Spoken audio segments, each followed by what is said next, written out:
Welcome to ASMM group of education institute private limited में का स्वागत है। मैं महेश चंद्रा आपको टोम का जो फिफ्थ सेमेस्टर में आती है उसका फ्लाईव्हील एक टॉपिक पढ़ाने जा रहा हूँ।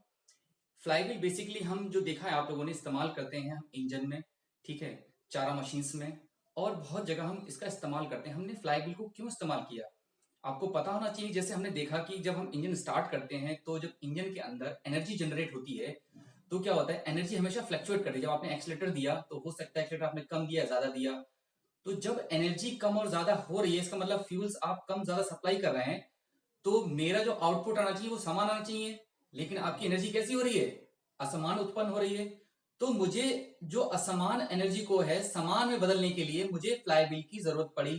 फ्लाईव्हील क्या है, एक स्टोर एनर्जी डिवाइस है जो एनर्जी को स्टोर करता है। जब हमें जरूरत पड़ती है तब ये एनर्जी को रिलीज करता है। देखिए हमने देखा जैसे कि फ्लाईव्हील हमेशा ऊर्जा को स्टोर करता है और ये वाइब्रेशन कंट्रोल करने का काम करता है। तो ध्यान रखिएगा ये दो चीज याद रखनी है आपको, एनर्जी स्टोर करने का और वाइब्रेशन कंट्रोल करने का काम करता है। जैसे इंजन में चार चक्र होते हैं, जैसे कंप्रेसर, सक्शन, ठीक है, एग्जॉस्ट, एक्सपेंशन, ये चार चक्र होते हैं। इन चार चक्रों से मिलकर हमारा एक फोर स्ट्रोक बनता है। फोर स्ट्रोक का मतलब होता है दो बार क्रैंक शाफ्ट घूमना, और टू स्ट्रोक का मतलब होता है एक बार क्रैंक शाफ्ट का घूमना।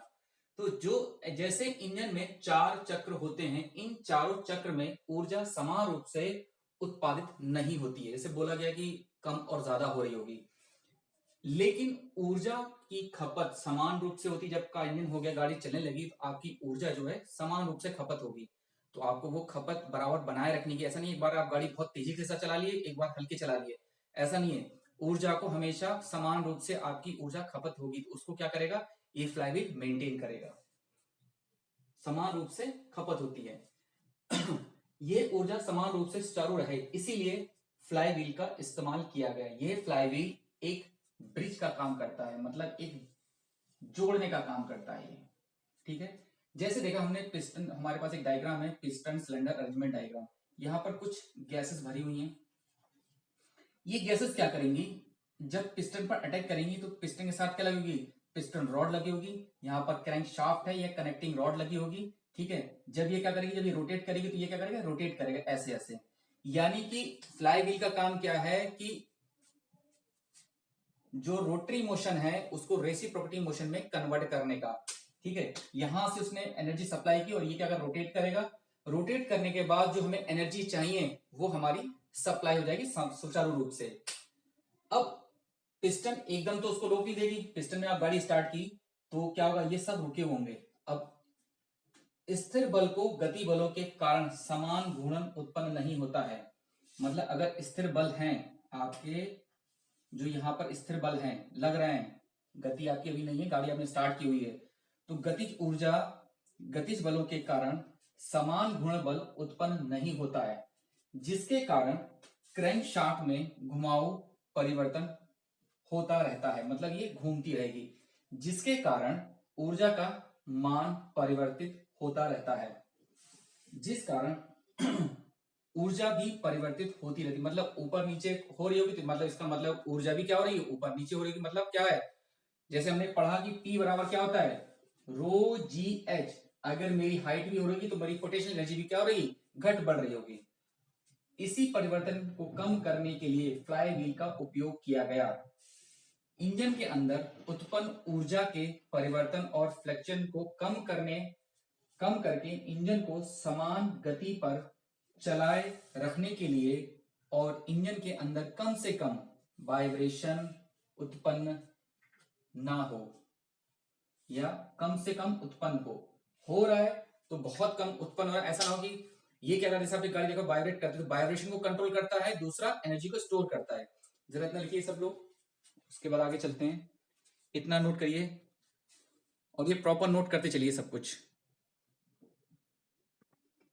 चलिए बात करते हैं single cylinder four stroke engine की, जिसको बोलते हैं एकल सिलेंडर चार स्ट्रोक इंजन। तो एक लूप बनाया गया है, देखिए लूप एक तैयार किया गया है। जैसे आपने पढ़ा होगा साइन कर्व, साइन कर्व कुछ इस तरीके से चलता था, ठीक है, इस तरीके से चलता था साइन कर्व। तो साइन कर्व यहां से स्टार्ट होता था, लेकिन जब जैसे आप गाड़ी में किक लेते हैं, तो जब गाड़ी में किक लेते हैं उसमें क्या होता है, सक्शन होता है। सक्शन हमेशा निगेटिव होता है, मतलब किसी को खींचना। तो ये जो स्ट्रोक है वो हमेशा यहां से स्टार्ट होगा, यानी कि निगेटिव से। तो यहां से स्टार्ट हुआ है, तो ये वाला जो कर्व है रेड आपको दिख रहा है, ये रेड कर्व ये साइन कर्व है। कर्व चूंकि यहां से स्टार्ट हुआ है निगेटिव, इसलिए बोलेंगे इसको सक्शन कर्व। ठीक है, 0 से 90 तक ये क्या होगा, सक्शन होगा।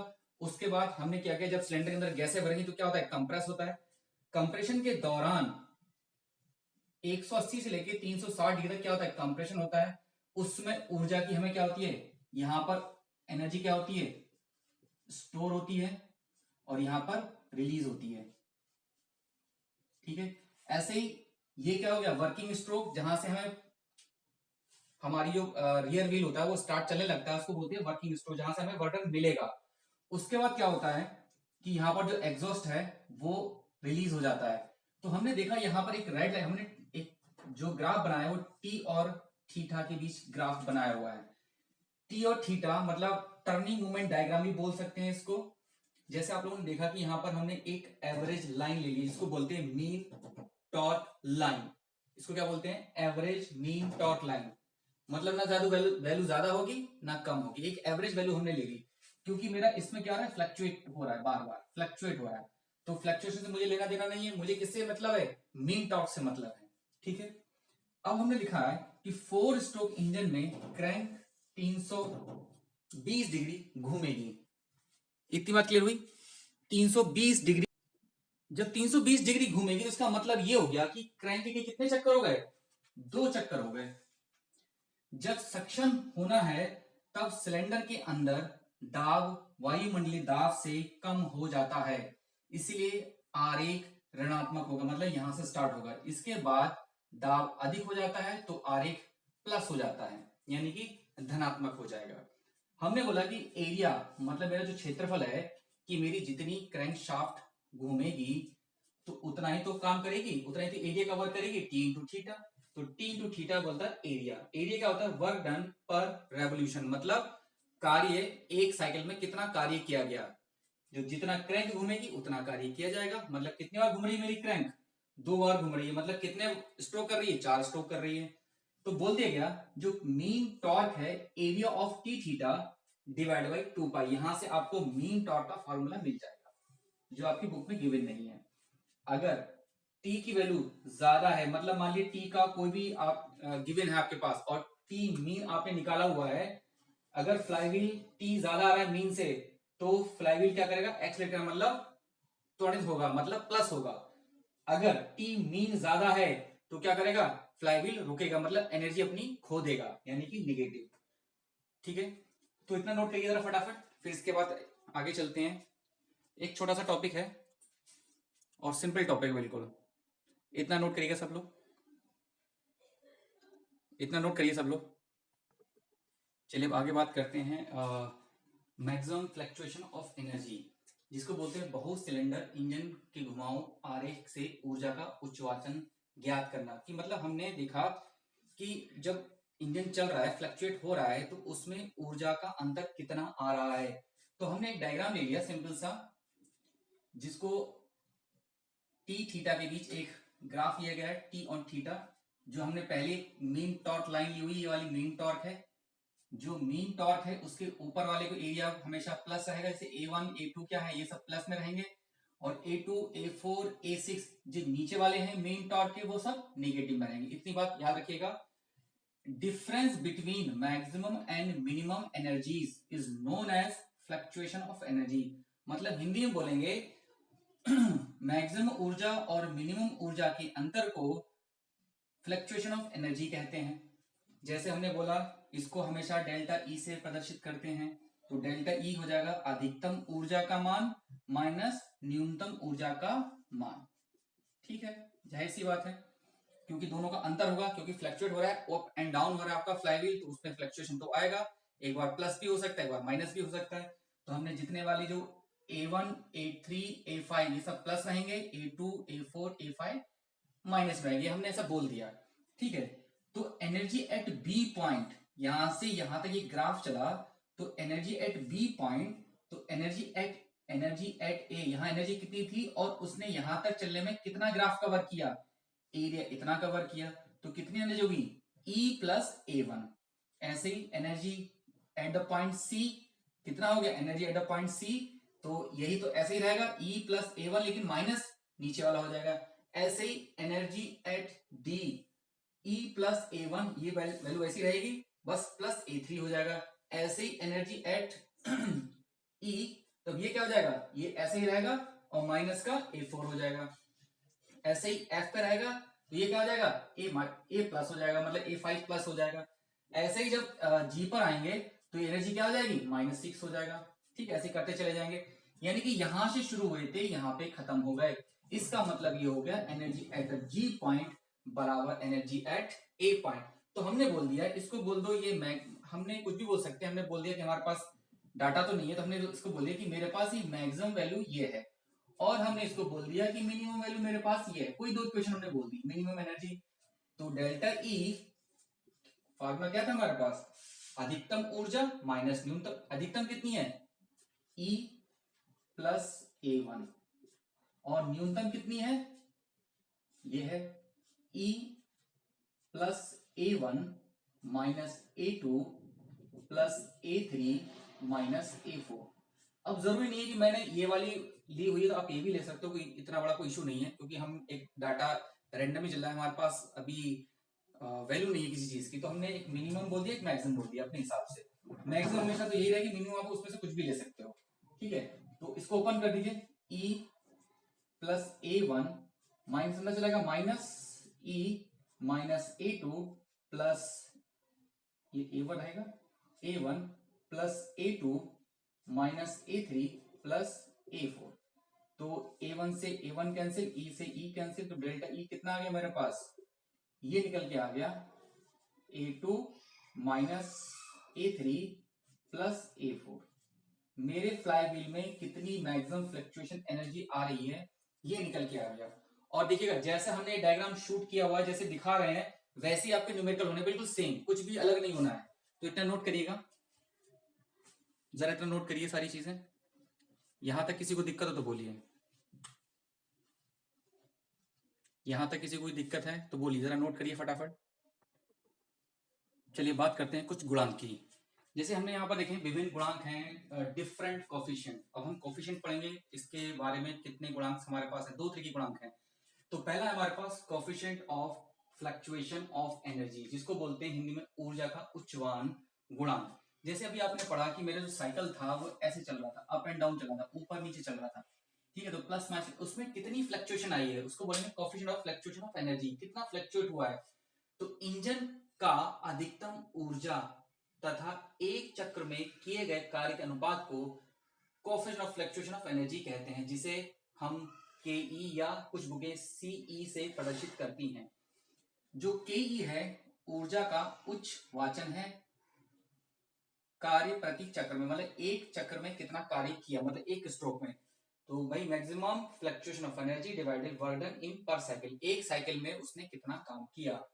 तो डिफरेंस हमारे पास एनर्जी का पहले से था, E2 माइनस E1, मतलब मैक्सिमम माइनस मिनिमम बटे वर्क डन पर साइकिल। तो डेल्टा E ये क्या हो जाएगा, ये डेल्टा E हो जाएगा, डेल्टा E इसको लिखेंगे। ठीक है, इधर ले आए तो ये क्या जाएगा, वर्क डन इंटू पर साइकिल इंटू के। अगर मेरा देखिए, ध्यान रखिए, ये चीज बहुत याद रखनी है आपको। अगर मेरा थीटा इज इक्वल टू 2 पाई, इसका मतलब 2 स्ट्रोक इंजन है। अगर थीटा में 4 पाई है तो वो 4 स्ट्रोक इंजन है। हमको पता है, हम जानते हैं पावर क्या होती है, 2 पाई एन टी बटे 60। इस टी को हमने टी मीन लिख लिया, इस टी मीन को टी मीन लिख लिया, तो टी मीन यही रहेगा, ये इसकी गुणा में आएगा पी इंटू 60, ये इसके बटे 2 पाई एन। ये क्या है, इस 60 को हम इसके नीचे ले गए तो टी क्या, टी बन गया टी अपॉन ओमेगा, एक हमारे पास फॉर्मूला बन गया। उसके बाद दूसरा फॉर्मूला हमारे पास ये है, वर्क डन पर साइकिल, ये लिखा है ना, वर्क डन पर साइकिल, ये वाला फॉर्मूला वर्क डन पर साइकिल, मतलब एक वर्क डन कितना हो रहा है, पी इंटू 60, कितने साइकिल है एन, नंबर ऑफ साइकिल, यानी कि आपका 2 स्ट्रोक है कि 4 स्ट्रोक है, तो उसके यहाँ पर number of working stroke, stroke का मतलब होता है कि पिस्टन एक बार आना एक बार जाना। ठीक है, एक स्ट्रोक कंप्लीट होता है। उसके बाद एन बराबर हमने लिया है कैपिटल एन, तो हम लेंगे 2 स्ट्रोक, और एन की वैल्यू अगर 4 स्ट्रोक है तो n बाई 2 हो जाएगा। फॉर एग्जाम्पल जैसे हमने n की वैल्यू 60 ले ली, अगर 4 स्ट्रोक है तो n की वैल्यू 60 रख देंगे, अगर 4 स्ट्रोक सॉरी 2 स्ट्रोक लिया है तो 60 रख देंगे, अगर 4 स्ट्रोक लिया है तो उसको 30 रखेंगे, कुछ इस तरीके से, बस उसकी वैल्यू आधी कर देंगे। तो इतना नोट करिएगा जरा जल्दी से। फिर आगे चलते हैं नेक्स्ट टॉपिक की ओर। फटाफट नोट करिए जरा, इतना नोट करिएगा सब लोग।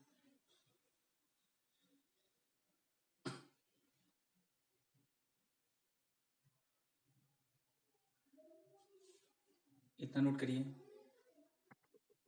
चलिए नेक्स्ट पॉइंट ओके चलते हैं। दूसरा पॉइंट है गति के उतार चढ़ाव या coefficient of fluctuation of speed. क्या होता है, गति के उतार चढ़ाव एवं औसत गति के अनुपात को coefficient of fluctuation of speed कहते हैं, जिसे हम Ks या Cs से प्रदर्शित करते हैं। Ks होता है गति के उतार चढ़ाव और गति की औसत गति, मतलब गति का मतलब एक बार प्लस रहा होगा, मैक्सिमम रहा होगा, एक बार मिनिमम रहा होगा, तो मैक्सिमम मिनिमम, तो maximum RPM minus minimum RPM बटे मीन आरपीएम, मतलब एवरेज वैल्यू। तो हमने बोला maximum n1 minimum n2, n1 minus n2, इनका एवरेज क्या हो जाएगा, n1 प्लस n2 हो जाएगा। किसी चीज से जब एवरेज निकालते हो तो आप जोड़, किसी चीज को जोड़ते ही हो उसका जब आधा कर देते हो तो एवरेज वैल्यू निकल गई। 2 ऊपर चला गया तो क्या 2n1 माइनस n2 और बटे n1 प्लस n2। हम जानते हैं ओमेगा क्या होता है, 2 पाई है ना अपॉन 60 होता है। ये वैल्यू क्या है, कांस्टेंट है, तो ओमेगा प्रोपोर्शनली n हो सकता है। क्या लिख सकते हैं, omega 2 omega 1 minus omega 2 divide by omega 1 plus omega 2। इतना नोट करिए जरा। यहां तक किसी को दिक्कत हो तो, सिंपल टॉपिक है बिल्कुल। यहां तक किसी को दिक्कत हो तो नोट बताइए। यहां तक किसी को दिक्कत हो तो बोलिए, नोट करिए फटाफट।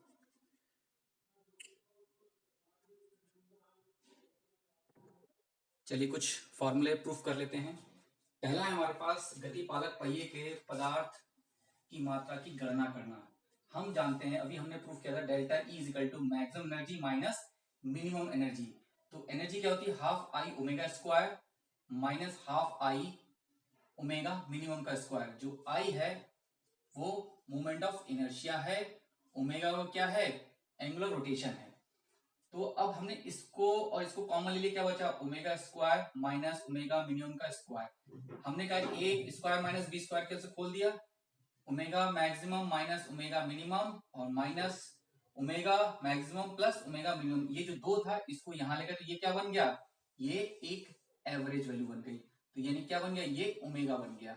तो आई ओमेगा को यहां उठा के यहां लेंगे, आई ओमेगा क्या बचा, omega maximum minus omega minimum. यहां से जो डेल्टा ई है, इस फार्मूले से हम मैक्सिमम एनर्जी निकाल सकते हैं, जिसे हम के एस या के ई से डिनोट करें। इक्वेशन हमने फर्स्ट बोल दिया इसको। फिर I omega maximum minus omega minimum, हमने क्या किया, ओमेगा से गुणा की ओमेगा से भाग किया। ये वाला ओमेगा क्या हो गया, ओमेगा स्क्वायर हो गया। ये वाला ओमेगा इसके नीचे चला गया, तो क्या बन गया, ये क्या बन गया, सी एस बन गया, सी एस बन गया, maximum fluctuation of speed divide by mean speed. लिखा था ना हमने, n1 minus n2 divide by n1 plus n2 divide by 2, ये सी एस की वैल्यू थी। तो यहाँ ओमेगा में कन्वर्ट करके थी, हमने ओमेगा लिख दिया। तो delta E is equal to I omega square into C S. फिर हम जानते हैं आई इज इक्वल टू क्या होता है, I is equal to M K square होता है। के मतलब रेडियस ऑफ द डायरेक्शन। ये आप जब मैकेनिक्स पढ़ेंगे तो उसमें बता देंगे आपको क्या होता है। I is equal to M K square, हमने वैल्यू पुट कर दी। हमने बोला delta E is equal to, एक तो फॉर्मूला आपका ये बन गया I M K square omega square. Equation हमने इसको फर्स्ट बोल दिया। फिर यहां से उठाया इक्वेशन को, I omega square into C S. हमने क्या किया, 2 से गुणा की, 2 से भाग किया, क्या बन गया, ये पूरा बन गया, एनर्जी बन गई ये वाला हिस्सा, तो 2E CS। एक फॉर्मूला हमारे पास ये बन गया, एक फॉर्मूला हमारे पास ये बन गया, एक ये बन गया, एक ये बन गया। उसके बाद हमने क्या किया, इक्वेशन ए से, जो हमने जो इक्वेशन ए बोली है, इससे के को आर के बराबर रख दिया। मतलब जो फ्लाईव्हील होता है उसकी जो रेडियस होती है, उसको रेडियस ऑफ डायरेक्शन को के मतलब आर के बराबर हमने इसको पुट कर दिया। मतलब यहाँ पर इसको पुट कर दिया, तो M R square omega square into C S. हम जानते हैं बी बराबर आर ओमेगा होता है, और ओमेगा क्या होता है 2 पाई अपॉन 60। इक्वेशन फर्स्ट में पुट कर दिए। ये वाली इक्वेशन में क्या था हमारे पास, delta E I omega, omega maximum minus omega minimum. Omega क्या था 2 पाई अपॉन 60, हमने कॉमन ले लिया, क्या हो गया 60 ओमेगा 3600 हो जाएगा, ये 4 पाई हो जाएगा। बाहर ले लिया, आई एम क्या बचा n1 माइनस n2। जब इसको ये 4 से काटा तो 900 कटेगा, pi square divide 900 I N n1 minus n2। ठीक है, फिर आई की जगह हमने क्या कर दिया, एम के स्क्वायर पुट कर दिया, pi square 900 M K square N n1 minus n2। ठीक है, तो ये बन गया हमारे पास फार्मूला। ये क्या हो गया, पाई स्क्वायर 900 एम के स्क्वायर ये क्या हुई, औसत गति और गति में परिवर्तन। इसी से हम इसका द्रव्यमान पता करेंगे। इसी क्वेश्चन को कोई बोल दीजिए, बी बोल दीजिए इसको, बी इक्वेशन से, बी इक्वेशन से हम द्रव्यमान पता करेंगे फ्लाईव्हील का। इतनी बात क्लियर हुई? जगह नोट करिए, अगर किसी को डाउट है तो आप पूछ लीजिएगा, कोई इशू नहीं है, कोई दिक्कत नहीं है। यहां तक पहले नोट करिए, इसके बाद एक डेरिवेशन और है आपका, इतना नोट करिएगा जरा। यहां तक किसी को दिक्कत हो तो बोलिए।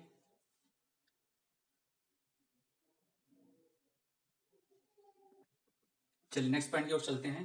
गतिपालक पहिए की औसत ऊर्जा, गतिपालक पहिए की औसत, या बोल सकते हैं मीन काइनेटिक एनर्जी। हम जानते हैं ई क्या होता है, हाफ आई ओमेगा स्क्वायर होता है। आई की जगह हमने क्या पुट किया, एम के स्क्वायर पुट कर दिया। इसकी average value omega 1 plus omega 2 divide by 2। इसका ओमेगा फॉर्मूला हमारे पास होता ही है 2 पाई एन अपॉन 60 पुट कर दिया हमने। यहां से 2 कॉमन ले लिया, यहां से 60 कॉमन ले लिया, ये 2 यही रहने दिया, तो क्या बच गया हमारे पास, pi square upon 900 into 1/2 M K square N 1 plus N 2 divide by 2। Equation first बना ली हमने। हम जानते हैं कि delta E is equal to pi square 900 I N N 1 minus N 2। I की जगह पर क्या पुट कर दिया, एम के स्क्वायर पुट कर दिया। इसकी average value N 1 plus N 2 divide by 2, N 1 minus N 2। ये वाली वैल्यू हम इसके नीचे ले आए, E1 minus E2 divide by N1 minus E2 equals to 900 pi square 900 into M K square और N1 plus N2 divide by 2। ये किसकी वैल्यू है, ये देखो, यहां से हम ये ई की वैल्यू लेके चल रहे हैं, तो क्या हो गया, pi square M K square इसके आप पुट कर देंगे। तो हमने क्या किया, समीकरण 1 व 2 से ये जो वैल्यू थी इसको हम एक साथ चाहो तो ऐसे करके लिख लो, इसको हमने तोड़ लिया। ये जो वैल्यू थी हमने इसको एम के स्क्वायर को 2 बार इसको ऐसे करके तोड़ लिया। तोड़ने के बाद हमने क्या किया, अब आपको ये पता है ये वैल्यू किसके बराबर है, ये जो वैल्यू रखी गई है M K square pi square M K square N 1 plus N 2 किसके बराबर है, ई के बराबर है। ई की वैल्यू हमने पुट कर दी यहाँ पर, ई इज इक्वल टू, ये जो वैल्यू आई थी इसकी जगह पर हमने E1 minus E2 divide by N1 minus N2 put कर दिया। ठीक है, यहां से ये बचा N1 plus N2 divide by 2, 1/2 E1 minus E2, इसको इसके नीचे ले आए N1 minus N2 divide by N1 plus N2 divide by 2 is equal to half, ये क्या बन गया, coefficient fluctuation of energy CE बन गया। CE को इधर ले आए 2CE E1 माइनस E2। हम जानते हैं KE क्या होता है, KE इंटू वर्क डन पर cycle into delta E1 minus, हम प्रूफ कर चुके हैं अभी। इसको उधर 2E इंटू CE बराबर KE वर्क डन पर साइकिल होता है। इस KE को इसके नीचे रख दिया, वर्क डन पर साइकिल, तो हमारे पास फॉर्मूला बन गया 2 गुणा गति पालक पहिए की औसत ऊर्जा गुणा गति उतार चढ़ाव का गुणांक बटे बटे ऊर्जा उतार चढ़ाव का गुणांक, जो क्या होता है, वर्क डन पर साइकिल होता है। ये आपके इतने सारे फॉर्मूले हैं, जरा इसको नोट करिएगा, किसी को दिक्कत हो तो पूछ लीजिएगा। फिर आगे चलते हैं हम लोग, यहाँ एक बार नोट कर लीजिए इसको एक बार नोट कर लीजिए सब लोग। अब पढ़ते हैं गति पालक पहिए के प्रकार। ये हमारे पास 2 टाइप के होते हैं, एक तो डिस्क टाइप का होता है, एक रिम टाइप का होता है। डिस्क टाइप का आजकल जो चल रहा है इसमें तीलियां नहीं होती हैं, ठीक है। तो डिस्क टाइप में पहिए का संपूर्ण भार पहिए के केंद्र पर चारों तरफ रहता है, इसलिए पहिया किनारों पर पतला और केंद्र पर अधिक मोटा होता है। ये फ्लक्चुएशन ऑफ एनर्जी को नियंत्रण करता है। मतलब समझिए यहाँ पर कि जो मेरा पहिया बनाया जाता है ये किनारों पर पतला होगा और सेंटर पर मोटा होगा, क्योंकि सारा भार इसके क्या रहा है, सेंटर के चारों तरफ होगा। डिस्क टाइप इसीलिए बनाया जाता है, बीच में मोटा होगा किनारों पर पतला होगा, क्योंकि यहाँ पर सारा का सारा भार क्या जा रहा है, इसके सेंटर पे आ जा रहा है। ठीक है, इतना नोट करिए जरा, इतना नोट करिए।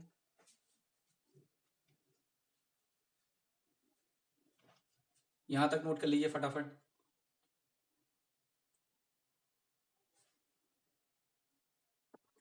चलिए नेक्स्ट पॉइंट पे चलते हैं, रिम टाइप।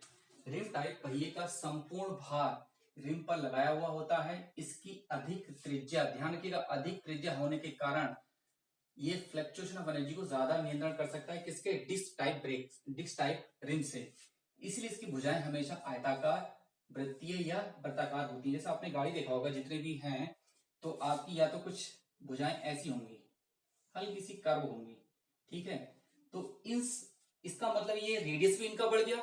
रेडियस बढ़ने से क्या हो गया, जब रेडियस बढ़ गया तो इसका मतलब फ्लक्चुएशन ऑफ एनर्जी भी इसकी ज्यादा कंट्रोल कर सकता है। कौन सा, ये रिम टाइप का, किससे, डिस्क टाइप से। तो बेटर कौन सा है हमारे पास, रिम टाइप हमारे पास ज्यादा बेटर है, ठीक है।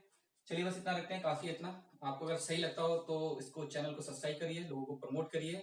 बाकी इसके जो क्वेश्चन है वो हम Sunday to Sunday live class में करेंगे। Thank you.